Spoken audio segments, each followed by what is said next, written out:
Shalom, people. This is Brother Vows coming at you with another video. And a thought came to my mind today about why there is so much resistance to the awakening of who we are by our brothers and sisters that are still in the Christian church. Knowing that the Christian church is not the bride of Yeshua, that Israel is still the bride. Nevertheless, I still believe that some of those people that are in it are still believers in Yeshua. They just have seen with some new teachings that had came into not new, let's just say a lot of the Pentecostal and Word of Faith teachings in the last 20 and 30 years came into the Black Baptist, Black Methodist, mainline black churches and wreak havoc with a lot of the way that they have been operating for hundreds of years. For instance, in the Black Baptist Church, at least from what I'm understanding, because I wasn't born and raised in a Baptist church. I was born and raised in Seventh-day Adventist, but a lot of Black Baptist churches didn't have music. They really didn't believe in the let's just say the display of the Spirit. And then when the Word of Faith thing came in, which are very pastor centric, meaning that the pastors have total control. The deacon boards don't have as much control as in a Baptist church. This kind of brought a lot of havoc, because now you look at some Baptist churches, they have bishops now and all this other kind of stuff, like what some of the Pentecostal churches had. It was kind of like a mixing of it, and a lot of people I see can kind of see the, not saying that Baptist and Methodist churches per se in themselves were right. Not saying the whole church thing itself is the answer. It's not. But I'm saying they seen this come in and wreak havoc, because you start seeing some churches that started to split. You seen some churches and pastors and deacon boards and stuff suing each other because the pastor came in and was trying to overtake the deacon board, or all kinds of crazy stuff that came over from the Pentecostal Word Faith Prosperity Movement churches into the Baptist and Methodist churches. And they're still dealing with the fallout from that. And now you're saying, okay, here's something else to add to the mix, is a quote unquote Hebrew Israelite teaching, on top of us still trying to figure out this Pentecostal teaching type thing, which, if you look at it, it's not it's the Bible, but then you got to look at who was trying to bring this in.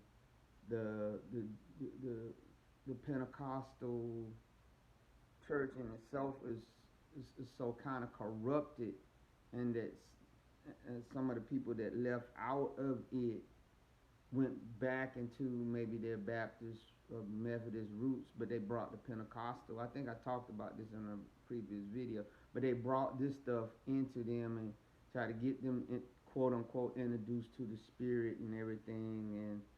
And I could tell you that when I left the Pentecostal denomination that I was with, and I I was fellowshipping and helping out this non-denominational pastor. He was just letting me know, hey, I would like you to kind of talk to me and teach me some of the stuff that you learn. And I was like it was kind of strange. It's like I don't have control of the Spirit. I can only tell you what the verses say. I can't come over here and be like I'm gonna lay hands on people and get them the ability to speak in tongues and all this other kind of stuff. You see what I'm saying? But there was ministers that was coming over from the Pentecostal churches that was doing that kind of stuff, and they was coming in and wreaking havoc in some of these, cause that non-denominational church that I was going had mostly older members, and they was set in their ways, and it really wasn't wise to try to change them at that point in their life, to a message that they wasn't used to. But it was some ministers that did that, and they wrote havoc in a lot of churches, and especially with the older people that had been there for a long time. Some of them ended up getting kicked out or losing their positions that they had, and I really think this is, you know, one reason why they're so hesitant to bring this understanding to their people. But again, the whole Christian church thing is a false contract. In the first place, the Pentecostal uh, quote unquote movement was corrupted a long time ago. So even the stuff that they was bringing into the Baptist churches was kind of corrupted or whatever in the first place. You can see this with Bishop Paul Morton with his full Baptist gospel churches and what ended up happening to them. They kind of going down. You still have some that's there, but it's kind of faded out, and so my thing is it's a lifestyle of uh, reading the Bible and understanding what it is actually saying. It says the Ten Commandments, that his commandments are not grievous, that he would write his commandments upon our heart, that we are the people. We have a special relationship with the Most High. He came first for us. He loves us, but he had to chastise us. The Gentiles have been stomping Jerusalem since it was uh, destroyed in 70 AD. But not only that, they also took possession of the message of the gospel of Yeshua HaMashiach in 325 AD in the form of the Catholic Church, but it's also the Christian Church, which is the whore of Babylon, of Revelations, the 17th chapter. The true body of Mashiach can be found in Revelations, the 12th chapter, when he talked about the woman that brought forth the man-child, but after the man-child was lifted up into heaven, he said that the great dragon, which was Rome and the Idumean people, the Edomites, that it persecuted the woman. Because wherever you see a woman in scriptures, is it can be a nation, but it also can be a religion or a faith. So the woman is who? The remnant said it made war with the remnant of her children, which is us, because we were scattered. We're remnants of us all over the world. So the church is not um, replaced Israel. It didn't. They made it that. They did exactly what Paul told them not to do in the book of Romans, the 11th chapter, when he said, has Yah forsaken his people? He said, no. He said, even right now there is an election of them according to foreknowledge. And he said that they are the natural branches, and that the wild branches, which were the Gentiles, which was grafted into the olive tree, which is Israel. He said, don't boast yourself against the natural branches, because you don't bear the root bears you. He said to them was given the promises and the covenants, but what they did exactly that. He said, because if you boast, he said, you will be cut out the branch, and they not want they cut themselves out, but they came back and did this in 325 A.D. at the Council of Nicaea and said, "Oh no, our wild olive tree is replaced Israel, and that everybody after that, if you want to be in, you must be grafted into our olive tree, which is the Roman Catholic Church." That's why they came up with the confessions, the Nicene Creed. They came up with the Trinitarian and all these other doctrines. Anything that came out of after 325 was the great falling away that was predicted by Paul in the book of First Thessalonians. He said a great falling away from the faith. It started in 325 A.D. They totally came in and discounted the Hebrew contribution to the council, because one of the things they did, they took out all the apocryphal books. They changed the day of worship from the Sabbath to Sunday.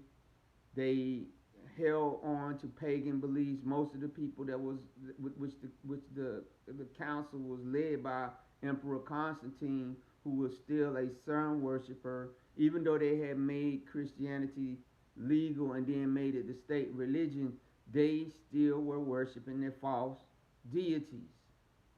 You see, they was doing replacement, but the real woman, which was Israel, was still around.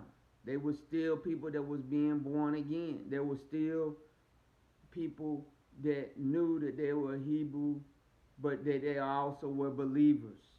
Because if you read Revelations, it said that he said in the 12th chapter, he said that they persecuted those that kept the commandments of what? God and the testimony of Yeshua HaMashiach.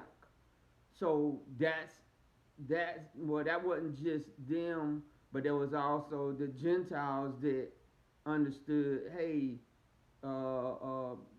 this Catholic Christian thing is not the body of Yeshua, and that's why you always had people trying to come out from the Catholic Church, trying to come out from the Protestant Church. They kept trying to come out because every time they would wake up to it, they would understand, hey, this is not the way it's supposed to operate. It's not. So what would happen? They would come out, but they wouldn't totally come out. They would bring some remnant of what that church was doing. It would either be Christmas or Easter or the Eucharist or something. They didn't totally come out and touch not the unclean thing. And so that's why the Christians, which were still part of the horde, because it said in Revelation the 17th chapter, he said is the mother of harlots, meaning they had daughters. So yes, the Reformation and stuff happened, but they still held on to some of the same things the Catholic Church was doing. That's why it was few years back that they had this big convention with all these former Protestant churches that stated on stage with this Catholic priest that, hey, we coming back to our mother. I remember watching it and I said, whoa.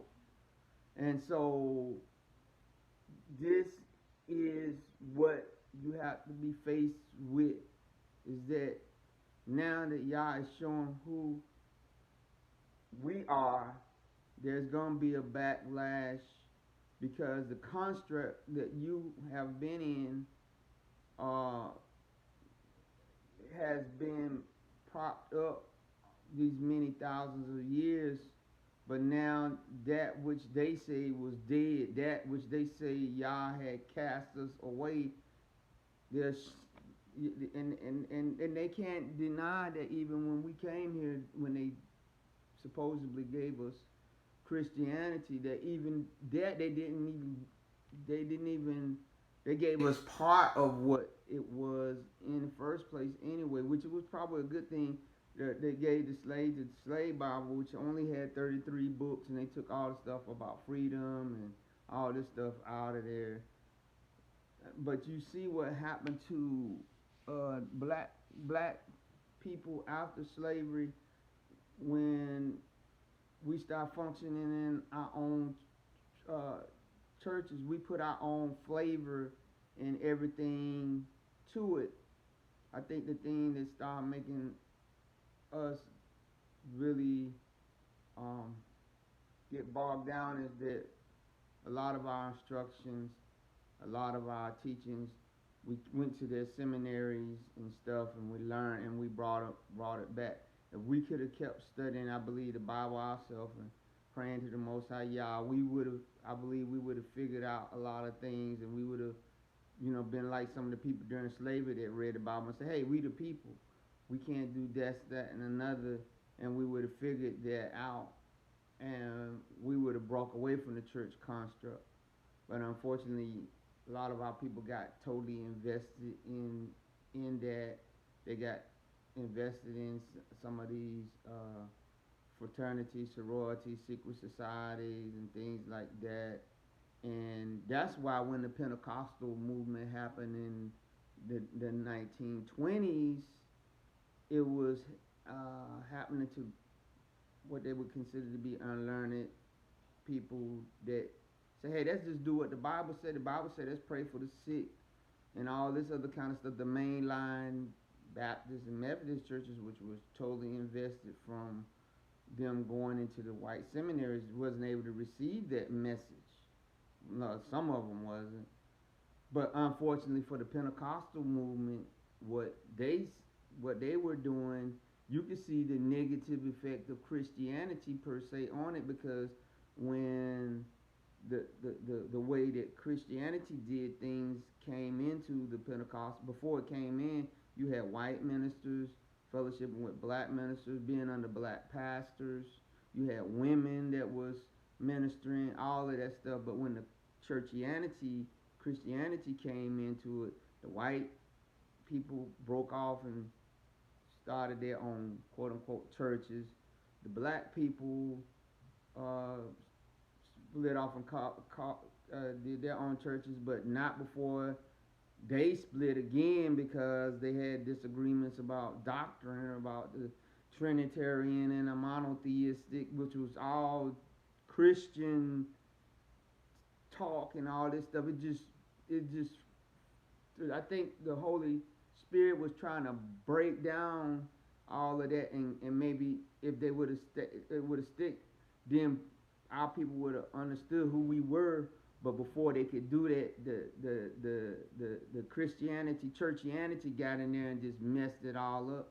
And before you know it, within 20, 30 years, the black Pentecostal church was putting on Roman Catholic garb, and they was having splits amongst themselves, and it was totally null and void after that. But Yah tried to make another move in the 80s, like I was saying with my wife, but that got messed up. Now this is the I don't know what wave you could say, the third, fourth wave. Uh, so I don't want to put all the emphasis on the um, understanding about us being Hebrews per se. I want to put the emphasis on us reading the Bible and understanding the way that it is, given the knowledge that we have from archaeology and just reading the Bible for what it says and saying, hey, we are the people. Hey, we were never supposed to stop following the commandments of the Most High Yah, because He said you will be a peculiar people. And anybody knows that Christians are not peculiar people. They flow and fit in with everybody else. In fact, most of the places you go, if you're not part of a church or whatever, you looked as being odd. So how is that being peculiar? You got Christianity has more people following it than Islam, or just as much. Now you say, well, that's cause of Catholicism. Catholicism, Christianity is the same thing. It is a false construct. That's why Yeshua said, broad is the way that leadeth to destruction, narrow is the way that leads to life, and few that find it. Because always amongst Christianity, you will have small groups and sects that people would say was odd and did odd things, that I would say was those that was trying to find a narrow way and getting out of it. You can look at the Moravians. You can look at the Puritans, who, when they was in England, they was called nonconformists. You see, and at one time, Baptists were considered to be a nonconformist group, because that's the anti-Baptists, which were white people in Europe, when they came out of Catholicism, they said, let's get baptized again, because the catechism or whatever we got when we was at birth, we totally discount the Catholic Church teaching, whatever, and we getting baptized again no matter how old we are. So they call them Anabaptists, and that developed into the Baptist Church. But as with everything, when the Christian teachings and doctrines got into it, it expanded, it got big. Now notice this in Matthew the 13th chapter, where he talked about the mustard seed. And I've been doing some studying on this scripture, and it's very interesting, because when you see the parable that Yeshua talks about the mustard seed, he said the mustard seed grew into this tree. And people always say that's a figure of Christianity, but the only problem is this: first, they don't even know if it was the mustard. When the translators translated the word to mustard tree, because they said if you really look at the mustard tree that's there, it's really not big enough to be considered to be a tree. It's more of a herb, a bush, and it's not really big enough for the birds to lodge in, like the scripture said. So what is it saying? He's saying it is an anomaly. It's meaning that it is unnatural, meaning it should have been small, but something got hold to it and made it into a tree, which is abnormal, which meaning it ceased to be what it was supposed to be, which was the mustard tree, because it said it had birds lodging in it. And wherever you see birds, you talking about evil spirits. And so where else do you see about birds lodging in something where it's evil? You see it in Revelations, the 18th chapter, where it said Babylon has become the place of all unclean bird spirits, and the cage of every unclean bird. And this is an interesting thing. They said in Rome, for some reason, they have these large flocks of birds everywhere that poop over everything. So it's like a literal what you could word you could say literal uh, working out of what the scripture is actually saying, so that the mustard tree thing is not a good thing; it's an evil thing. It's saying, oh, it started out. It's supposed to Christian, quote unquote, the belief in Yeshua started out as a small group of people, and but now it's blossoming into this large abnormal thing that doesn't have no connection to to the Messiah. That's why in the book of Luke, Yeshua said, when the Son of Man comes back to the earth, will he find faith? Or it's a noun, he said, will he find the faith that he left? And the answer is, it ain't gonna be what you think it is. It's gonna be the people of Israel. It's gonna be us, because out of all people in this nation that quote unquote say that they're Christian, who has exhibited it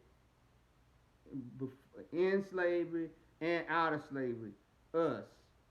For talking about every time, they do some, oh, we forgive you and all this other kind of stuff. Do they do that? What happened to the Indians? They were wiped out. They tried to wipe us out all the while they was Christians.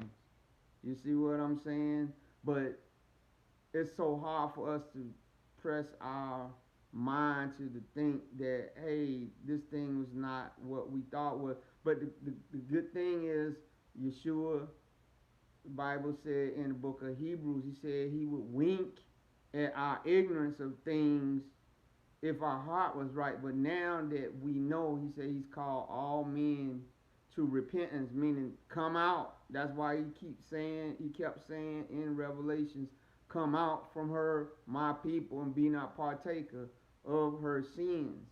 Not just the nation of Babylon, but also the religion. Because remember, what does it say in Revelation 17? It says a woman is riding on the back of a beast. So there's a religious entity that gets its power from a political thing, and the Roman Catholic Church started out like that. And if you look at the Protestant church, it's the same way. In the black church, they're riding on the back of the Democrats. In the white church, they're riding on the back of the. In fact, think about it.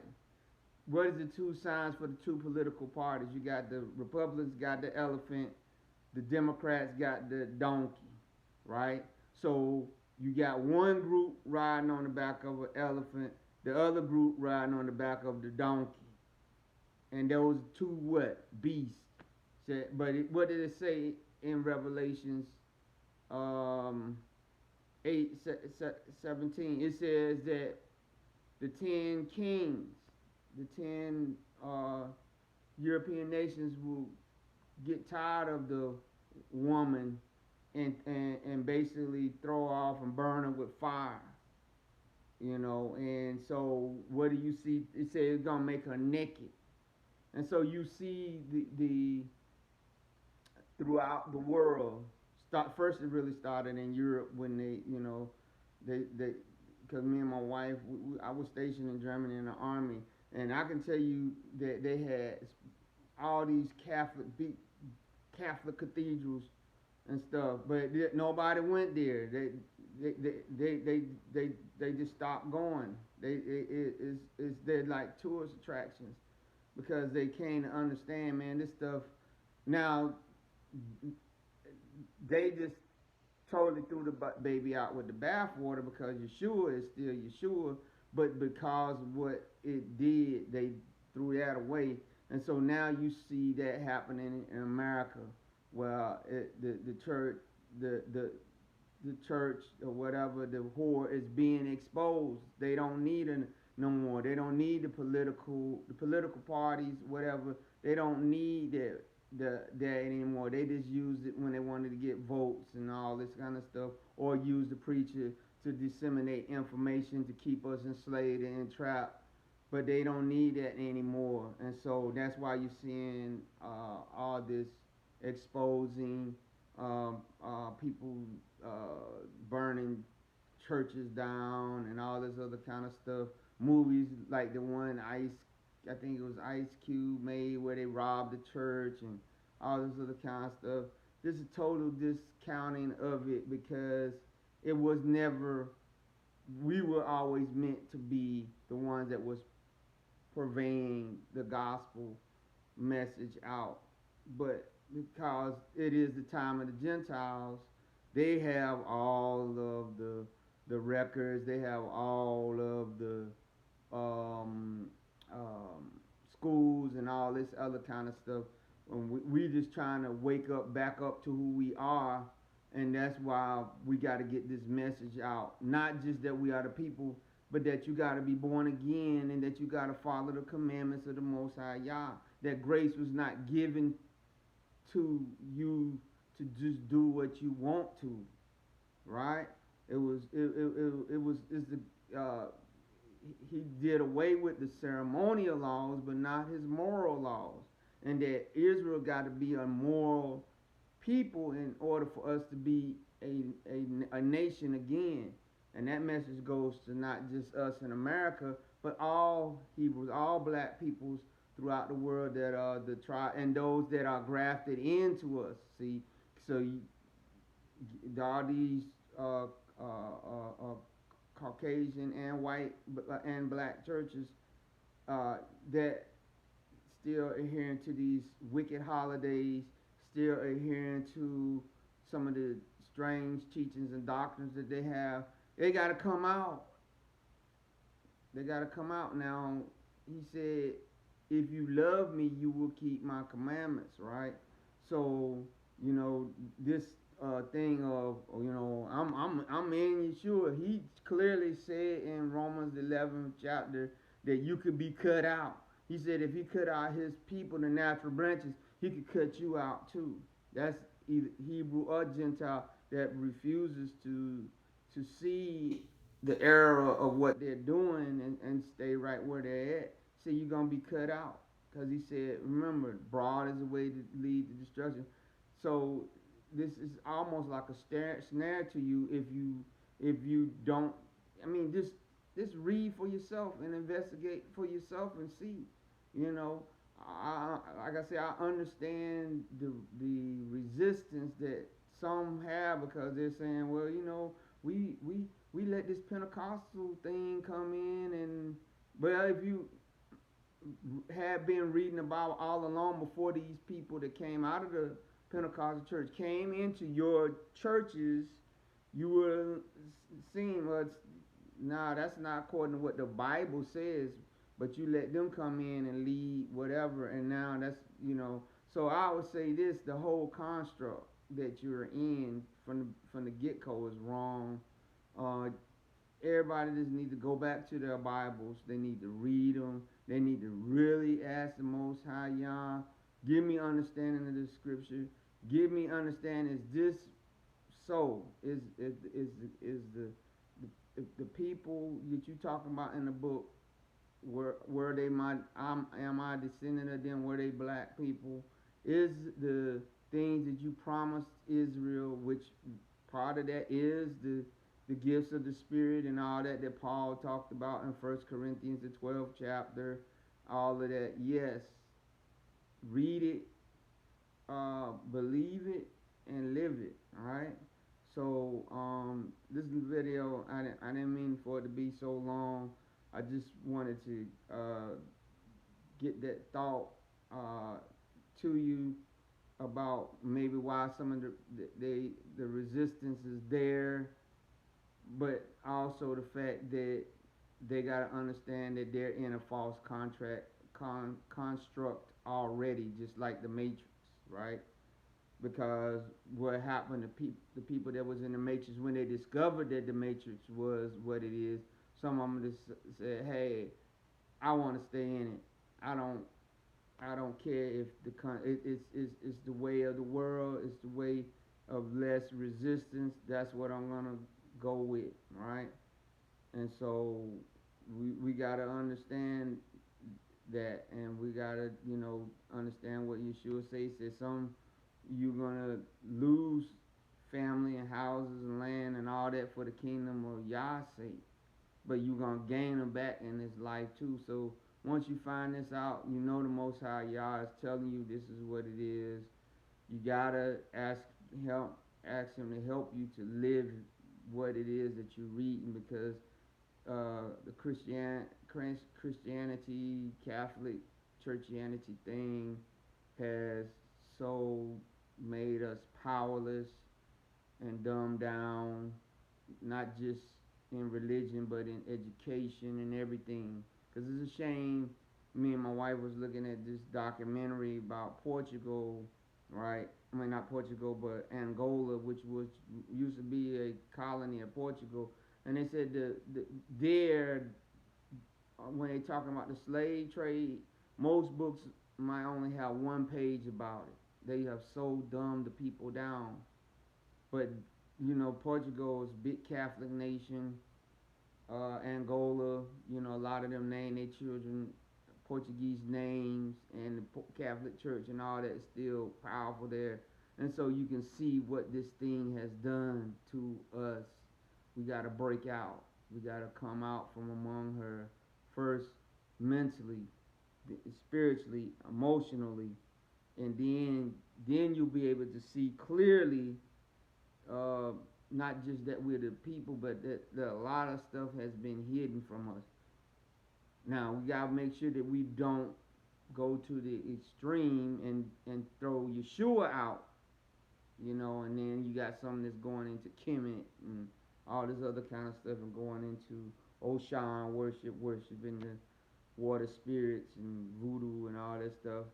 So we're living in an age of great awakening, but also an age of great deception. But the great deceptions started long before this period, but they're really accumulating. So we really got to seek the Most High Yah even harder if we want to come out of this wicked construct. Be blessed.